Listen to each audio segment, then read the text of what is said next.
শত্রু যত বলবেন তত শুনবে, যত বলবেন তত শুনবে, মনে করবে আরো শুনতে থাকে, কিন্তু আমল যে কবে করা লাগবে এটা কোনো চিন্তাধারায় আমাদের ভিতরে আসে না। আমাদের ভিতরে সেই রকম আশা আকাঙ্ক্ষা জোটে না।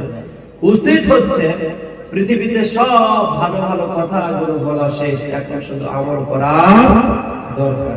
আজকে আমলে পরিণত না করতে পেরে পৃথিবীর মুসলমানেরা দাঁড়ে দাঁড়ে প্রত্যেকটা ঘাতে ঘাতে মানে প্রত্যেকটা জায়গায় জায়গায় মুসলমানেরা অপমানিত, অপদস্থ, লাঞ্ছিত, হেয় প্রতিপন্ন হচ্ছে। কথা বলেন ঠিক কিনা?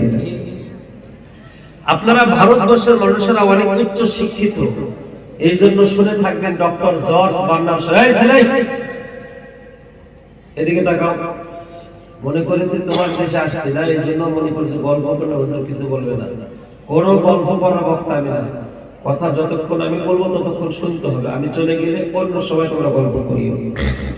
ডক্টর জর্জ বার্নার্ড শ, একসাথে বলেন তো নাম কি বললাম? Doctor George Bernard Shaw. বলেন একসাথে, কি বললাম? Doctor George Bernard Shaw. নামটা বলে রাখবেন। ডক্টর জর্জ বার্নার্ড শ আল্লাহ রাসূলের নামে 7টা বই লিখছেন। মোটা মোটা ইংরেজিতে অনেক বড় বড় বই লিখছেন। লেখার পরে উনি একজন ছিলেন অন্য ধর্মের অবলম্বন, খ্রিস্টান হোক, ইহুদি হোক অথবা হিন্দু ধর্মের হোক। ওনার কাছে ওনার জাতির লোকজন প্রশ্ন করলেন যে, গুরুজি, এই যে আপনি মুসলমান ধর্মের যিনি গুরু ছিলেন, যিনি প্রধান ছিলেন, তার পক্ষে আপনি কিতাব লিখলেন 7টা, তবে আপনি মুসলমান না হয়ে মারা যাচ্ছেন, আপনি বয়স হয়ে যাচ্ছে, আপনার মুসলমান হবে কবে? কবে মুসলমান হবে? তখন ডক্টর জর্জ বার্নার্ড শ বললেন, আমার মনটা চায় আমি মুসলমান হই, আমার মনটা চায় আমি এখন ধর্মটাকে পরিবর্তন করি, কিন্তু না করব না। শুনলেন কি? কিন্তু না করব না। কেন? কারণ আমি যখন লেখা শেষ করি, লেখা শেষ করার পরে যখন বাহিরে যাইয়া মুসলমানদের সাথে লেনদেন করি, লেনদেন বোঝেন? বিক্রি করি অথবা ক্রয় করি, ক্রেতা অথবা বিক্রেতা হয়ে বাজারে যায়, হাটে যায়, মাঠে যায়, ঘাটে যায়, স্কুলে যায়, কলেজে যায়, ব্যবসায় যায়, প্রতিষ্ঠানে যায়, এই জায়গাগুলোতে যখন মুসলমানদের সাথে আমি লেনদেন করি, চলাফেরা করি, তখন লেখার সময় মনে হয় এই পৃথিবীতে কোনো ভালো ধর্ম থাকলে, এই পৃথিবীর ধর্মের ভিতরে ধর্মের গুরু যদি কেউ থাকে, সেটা হলো সবচাইতে ভালো মুহাম্মদ। আর মুহাম্মাদের অনুসারীরা সবচাইতে ভালো হওয়ার কথা ছিল, তাই তাদের জীবনে লিখি। আর বাহিরে যে যখন তাদের সাথে লেনদেন করি, মনে হয় এই পৃথিবীতে নিকৃষ্ট, নিগৃহীত, একেবারে তুচ্ছ, তাচ্ছিল্য, সবচাইতে খারাপ প্রতিপন্ন যদি কোনো ধর্মের মানুষ থাকে, তারাই হলো মুসলমান। নাউজুবিল্লাহ। কেন? আমি মুসলমানদের সাথে ব্যবসা করে দেখেছি, তারা খাদ্যে ভেজাল দেয়। কথা বলা, মুসলমান খাদ্যে ভেজাল দেয়, অথচ তাদের ধর্মগুরু বলেছিল না, এটা করা হারাম। মুসলমান ওজনে কম দেয়, তাদের ধর্মগুরু বলেছেন না, ওজনে কম দেওয়া যাবে না। মুসলমানেরা ওজনে কম দেয়, খাদ্যে ভেজাল দেয়, মিথ্যা কথা বলে, জিনা ব্যভিচার করে।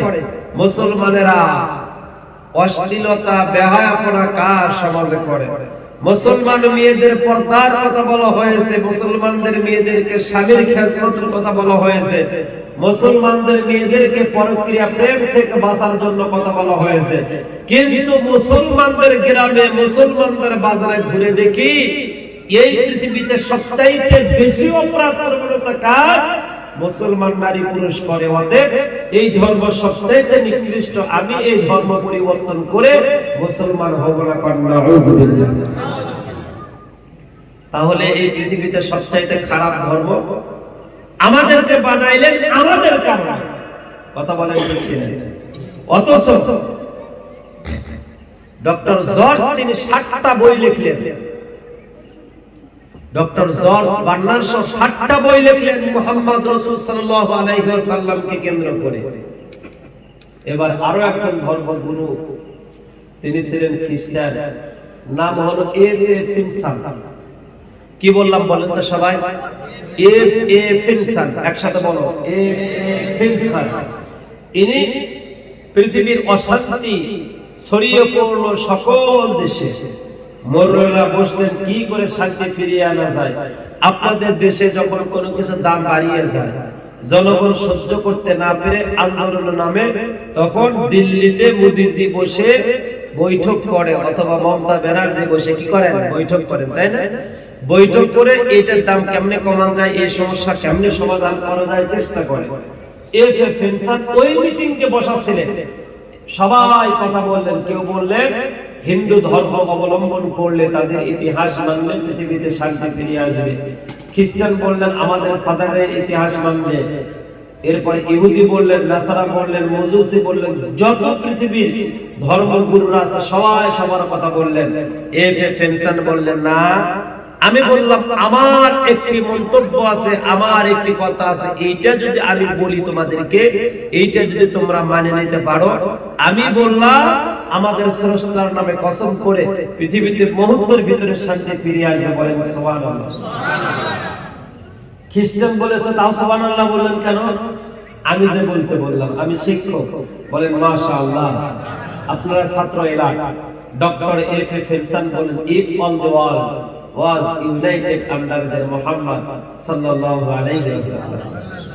খ্রিস্টানরা তার মুখের দিকে তাকিয়েছিল। দাদা একটা মাইকের দিকে ঘোরায় দেন তো, এই বক্সটা কাছাকাছি দেন। খ্রিস্টানেরা তার মুখের দিকে তাকায় ছিল, মনে হয় আমাদের কথা বলবে। ইহুদিরা তাকায় ছিল না আমাদের কথা বলবে, কিন্তু না, তিনি বললেন if all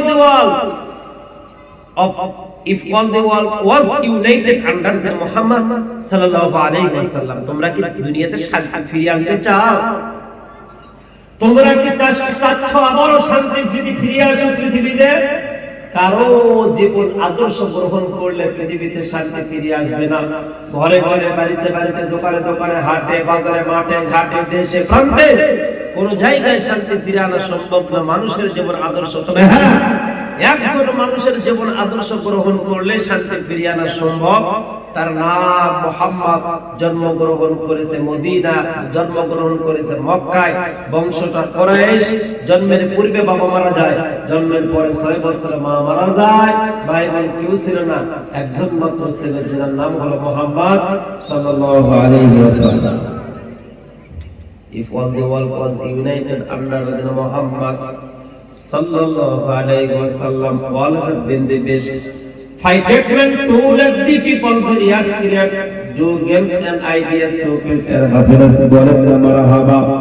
আমার ভাইরা, আমার বন্ধুগণ, ডক্টর এফএ ফেনসান বললেন এই পৃথিবীতে শান্তি ফিরিয়ে আনার জন্য একমাত্র আব্দুল্লাহর ছেলে মুহাম্মদ, আমিনার ছেলে মুহাম্মদ, এই মুহাম্মাদের জীবন আদর্শ গ্রহণ করলে এতিম শান্তিতে থাকবে, বৃদ্ধ মানুষ শান্তিতে থাকবে, অনাথ শান্তিতে থাকবে, নারী শান্তিতে থাকবে, পুরুষ শান্তিতে থাকবে। এই পৃথিবীতে সবাই শান্তিতে থাকবে, কোন অশান্তিতে ভুগবে না। মুহাম্মাদের স্লোগান বলেন না সুবহানাল্লাহ। শুধু মুহাম্মাদের স্লোগান না, এটা আমার আল্লাহর স্লোগান। বলেন সুবহানাল্লাহ। আল্লাহ রাব্বুল আলামিন বলেন ওয়া মা আরসালনাকা ইল্লা রাহমাতাল লিল আলামিন। বলেন আল্লাহু আকবার। আল্লাহ পাক বলে দিলেন ওয়া মা আরসালনাকা ইল্লা রাহমাতাল লিল আলামিন। হে নবী, আপনাকে আমি পুরো পৃথিবীর সকল মানুষের জন্য আলামিন করে রহমত করে পাঠিয়ে দিয়েছি। আপনার আদর্শ গ্রহণ করবে যারা, দুনিয়াতে নিরাপদে থাকবে তারা। জোরে বলেন না মারহাবা। এই জোরে বলেন মারহাবা। আমার ভাইরা, আমার বন্ধু, বলে কেমন শান্তি মদিনায় একজন তরুণ যুবক। এই ভাই, আপনারা চা দাও অন্য করেন তো। মদিনায় একজন তরুণ যুবক মাগরিবের নামাজের পরে বের হয়েছে, ঘোরাফেরা করতেছে, পায়চারি করতেছে। এমন সময় একজন গোলাপ ফুলের পাপড়ির মতো সুন্দর একটা ফুটফুটে একটা মেয়ে, তরুণী একজন মেয়ে। যারা হজ করেছেন তারা জানেন, আল্লাহ আমারে 18 সালে নিয়েছিল, আমি হজে দেখেছি মদিনার মেয়েরা কতটা সুন্দর রে কলিজার টুকরা। এই মদিনার মেয়েটা সন্ধ্যায় বের হয়েছে, তার নিজের কোন জরুরি কাজে এই যুবক মেয়েটাকে দেখে থমকে দাঁড়াইলেন পথে, দাঁড়ায় বললেন আদিন নফসা, পরিচয়টা বলো। বলো পরিচয় বলার পূর্বে রাস্তাটা ছাড়ো, দূর গ্রামের মেয়ে, এই জায়গায় আমার বাড়ি না, রাস্তা ছেড়ে দাও, আমার বাড়ি যেতে দাও। এই যুবক বলছে রাস্তা ছেড়ে দিব, বাড়িতে তুমি চলে যাবা, কিন্তু তোমার প্রতি আমার রিকোয়েস্ট হলো তুমি একাই কারো সন্ধ্যায় বের হয়েছ, দিন একাই তোমার ছেড়ে দেবো, কে না জানি তোমার ধর্ষণ করে, কে না জানি তোমার সাথে অপকর্ম করে, একাই ছেড়ে দেওয়া যাবে না, একাই তোমার ছাড়বো না, না না তোমার একাই ছাড়বো না। মেয়ে বলে রাস্তা ছেড়ে দো, তাড়াতাড়ি রাস্তা ছেড়ে দাও, हमको রাস্তা ছেড়ে দো, তাড়াতাড়ি রাস্তা ছেড়ে দাও। যুবক বলছে না না না, রাস্তা ছাড়বো না, কোথায় যাবো বলো? ওই গ্রামে যাবো। বলে তোমার সাথে কোনো পুরুষ মানুষ নিরাপত্তা রক্ষী রয়েছে? বলে না না, আমার সাথে কেউ নাই, পুরুষ মানুষ তো আমার বাড়িতেই নাই, কেমনে আসবে? বলে চলো তোমার আমি পৌঁছায় দেই। বলে লাগবে না। বলে একা তো তোমার ছাড়তে পারি না। তার মানে যুবকের মন মতলবটা কি বুঝেন নাই? মন মতলবটা কি একা তো ছাড়তে পারি না। এমন সময় যুবতীটা বিরক্ত বোধ অনুভব করে, বলছে ছাড়বেন না তো রাস্তার সামনে থেকে না। সামনে পায়চারি করতে করতে যুবতীটাকে নিয়ে চলে যাচ্ছে। বিশাল বড় পাহাড়, আমার বাজার যে সাগর পার দিয়ে আসলাম, এক প্রান্ত থেকে অপর প্রান্ত তো দেখা যায় মিটি মিটি লাইন চলে, কিন্তু এখান থেকে 20 কিলোমিটার দূরে চলে গেলে সাগরের পর সাগর, পানির পরে সে পানি, মানে কোন এলাকা দেখা যাবে না, সীমান্ত দেখা যাবে না। এমন একটি দ্বীপের উপরে আপনারা বাস করেন, চতুর সাইডে পানি, মাঝখানে আপনাদের বাড়ি। কথা ঠিক কিনা? সম্মানিত হাজির ইকরাম, প্রিয় উপস্থিতি, যুবক চলছে, পিছনে যুবতী চলছে, চলতে চলতে এক পর্যায়ে 2.5-3 ঘন্টা পাহাড়ের আঁকা বাঁকা পথ, নেরো পথ দিয়া যুবতীর গ্রামে চলে গিয়েছে। যাওয়ার পরে বলছে আপনার বাড়িটা কোন সাইডে, কোন পাশে আপনার বাড়ি? বলে ওই যে পর্দার লটকানো আছে গেটের সামনে, ওইটা আমার বাড়ি। বলা হয় ওইটা যদি আপনার বাড়ি হয় তাহলে এখন আপনি একটু সামনের দিকে এগিয়ে যান, এখন তো আমি আপনার বাড়ি চিনব না। ঠিক দরজার কাছে চলে গেল। ও ভারতের যুবক ও যুবতী মা বোনেরা, ইসলাম যে কত সুন্দর, নবীজি যে কত সুন্দর ছিল তোমরা ভুলে গিয়েছো। তোমাদের চুলের কাটিং দেখে, তোমাদের দাড়ি কাটা দেখে, তোমাদের চলাফেরা দেখে মনে হয় না তোমরা মুসলমান, মনে হয় না তোমরা মুহাম্মাদের উম্মত, মনে হয় না তোমরা কোনদিন মরবা। অন্য জাতিদের সাথে তোমাদের জীবনটাকে বিলিয়ে দিয়েছে। কথা বল ঠিক কিনা? তুমি নামাজ পড়িয়া করবা কি, রোজা রাখিয়া করবা কি, কলবেতে ঢুকেছে তোমার দারুণ শয়তানি, কলবেতে ঢুকেছে তোমার দারুণ শয়তানি। কথা কোন ঠিক কিনা? এজরে বলেন ঠিক কিনা? মাঝে মধ্যে কথা কয় না, থেমে যায়, আবার কথা কয়, কিছু বুঝি যায়। চা বেশি করে দেন তো।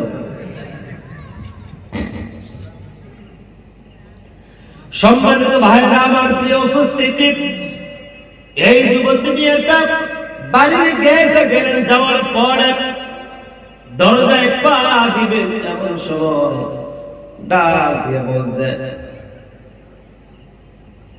এমন সময় ডাক দিয়ে বলছে আমার এইটা বাড়ি, এখন তুমি ভিতরে প্রবেশ করতে পারো।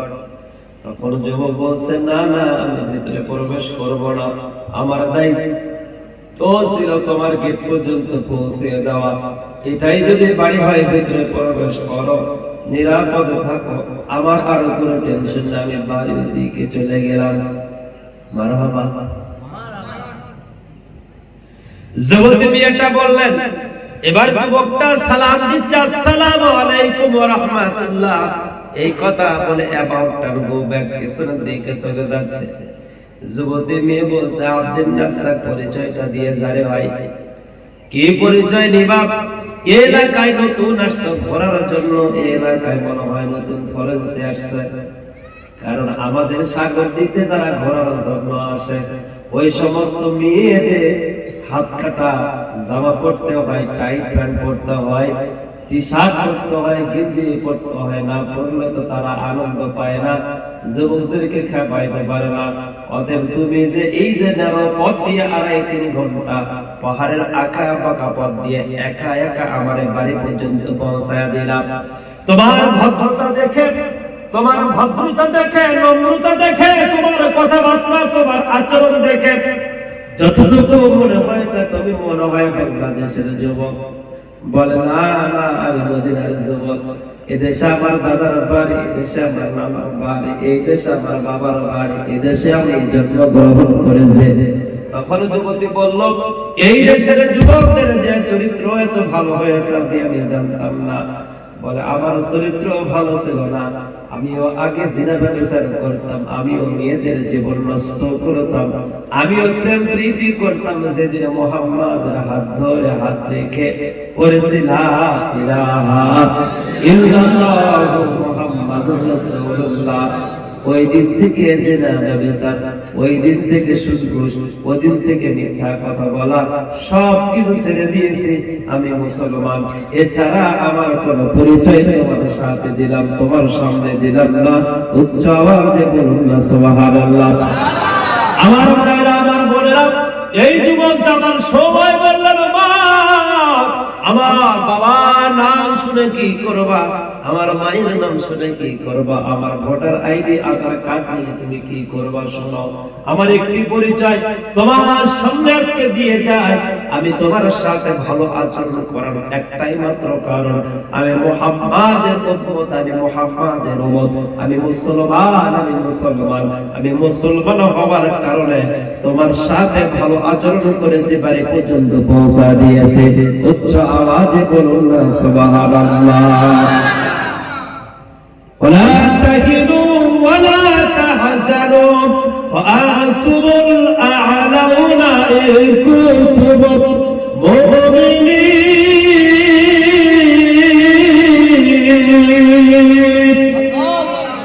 জোরে বলেন, মুমিনদেরকে সাহায্য করা, মুমিনদেরকে সহযোগিতা করা, আল্লাহ পাক বলে এটা আমার নিজের দায়িত্ব হয়ে যায়। মুমিন বিপদে পড়ুক, মুমিন মুসিবতে পড়ুক, মুমিনদেরকে সাহায্য সহযোগিতা করা আমি আল্লাহর জন্য ওয়াজিব হয়ে যায়। আল্লাহ পাক বললেন, মুসলমানদের চরিত্র হবে ফুলের মতো পবিত্র। মুসলমান রাস্তা দিয়ে হেঁটে গেলে তাদের চলাফেরার গতি দেখে, মুসলমানদের বেচা কিনা দেখে, সব কিছু দেখে মনে হবে এটা মুসলমান। অতএব মুসলমানেরা এই পৃথিবী শাসন করেছে 850 বছর, আজকে মুসলমানদের চরিত্র একেবারে হয়ে গিয়েছে নিকৃষ্ট, যার কারণে পদে পদে মার খায়, যার কারণে সব জায়গায় লাঞ্ছিত, অপমানিত, হেয় প্রতিপন্ন হয়। কথা কোন ঠিক কিনা? ও মুসলমান, ভারতের ইতিহাস তুমি জানো না? জাহাঙ্গীরের ইতিহাস কি তুমি জানো? এদেশ যখন শাসন করেছে জাহাঙ্গীর, ওই সময় সেনাবাহিনীতে একজন হিন্দুর ছেলে গিয়েছিল, সেনাবাহিনীতে দেশের ডিউটি পালন করার জন্য চলে গিয়েছে। ওই সময় ওই মেয়েটা যে ঘর থেকে চলে গিয়েছে ডিউটি পালন করার জন্য, ওই ঘরে দুইটা নারী ছিল, একটা হলো সেনাবাহিনীর স্ত্রী আর একটা হলো তার মা। এই দুইজনের অবস্থা দেখে পাশে প্রতিবেশী একজন নরপিশাচ, একজন যুবক এসে মাঝে মধ্যে দরজায় নক করে, তাদেরকে ডিস্টার্ব করে। এই ডিস্টার্ব দেখে একদিন এই বৃদ্ধ মহিলা, হিন্দু মহিলা, মুসলমান রাজার কাছে, মুসলমান শাসকের কাছে, ভারতবর্ষের মুসলমান শাসকের কাছে গিয়ে বলছে, শোনেন, আমার বাড়িতে প্রতিদিন এসে একজন ছেলে ডিস্টার্ব করে, আপনি মুসলমান শাসক, আমি একজন অমুসলিম, আমার পুত্রবধূ রেখে আমার ছেলে আপনার দেশের জন্য, রাষ্ট্রের জন্য তিনি ডিউটি পালন করেন, এই অত্যাচার কতদিন সহ্য করব? আমি আপনাকে বলি, যদি পারেন তাহলে আমার বাড়িটার হেফাজতের দায়িত্ব আপনি গ্রহণ করেন, আর যদি না পারেন তাহলে আগামী 2 দিনের ভিতরে আমি বিদায় নিয়ে এলাকা ছেড়ে চলে যাব, দয়া করে একটু আমার নিরাপত্তা 2টা দিন দিতে পারবেন? এই বৃদ্ধ মহিলা এই কথা বলে যখন বৃদ্ধ মহিলা চলে যাচ্ছেন, আল্লাহর বান্দা মুসলমান বাদশা শাসন করা কর্তা মুসলমান, তিনি কি করলেন? ওয়েট করলেন, অপেক্ষা করলেন। করার পরে সন্ধ্যা বেলা তিনি ওই বাড়ির দিকে গিয়েছেন নিজেই ডিউটি পালন করার জন্য। ডিউটি পালন করতে গিয়ে দেখে প্রাচীর বাহিরে একটা ঘোড়া, আর ঘোড়ার সাইডে একজন লোক কি করতেছে? ডিউটি পালন করতেছে। বাড়ির ভিতরে থেকে আওয়াজ আসতেছে, আমারে বাঁচাও, আমারে বাঁচাও, আমারে বাঁচাও, আমারে বাঁচাও। এই আওয়াজ যখন আসতেছে, আল্লাহর বান্দা এই ঘোড়ার রক্ষীকে সর্বপ্রথম তরবারি দিয়ে গর্দান থেকে মাথাটা বিচ্ছিন্ন করলেন। ঘোড়ার পিঠের উপরে পা রেখে প্রাচীর টপকায় বাড়ির ভিতরে প্রবেশ করলেন। বৃদ্ধ মহিলাকে বললেন, তাড়াতাড়ি ল্যাম্পবাতিটা, টুপিটা তাড়াতাড়ি নিভিয়ে ফেলো। নিভানো হলো। এরপরে ওই যুবকের কল্লাটা ধরলেন, মাথাটা ধরলেন, ধরে একটা কোপ দিলেন, চোট মারলেন। মারার পর পরে গর্দান থেকে মাথা বিচ্ছিন্ন হয়ে গেল। বুড়িকে বললেন, বুড়ি তাড়াতাড়ি আলো জ্বালাও, ল্যাম্প কুফি বাতি জ্বালাও। জ্বালানো হলো। এক গ্লাস পানি দাও, পানি খাইলেন। আগামী কালকে আপনি আমার দরবারে চলে আসবেন।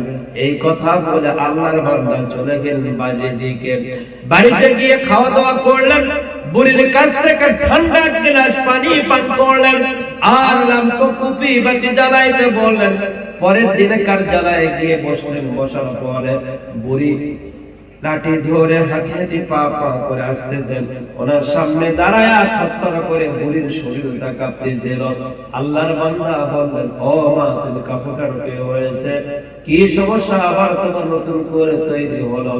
আল্লাহর বান্দি অমুসলিম হিন্দু মহিলা বলতেছে, আহারে আমরা কেমন ছিলাম, আমাদের শাসন কেমন ছিল, আমাদের রাজত্বটা কত বড় ছিল, আপনারা হয়তো জানেন না রে বাজান।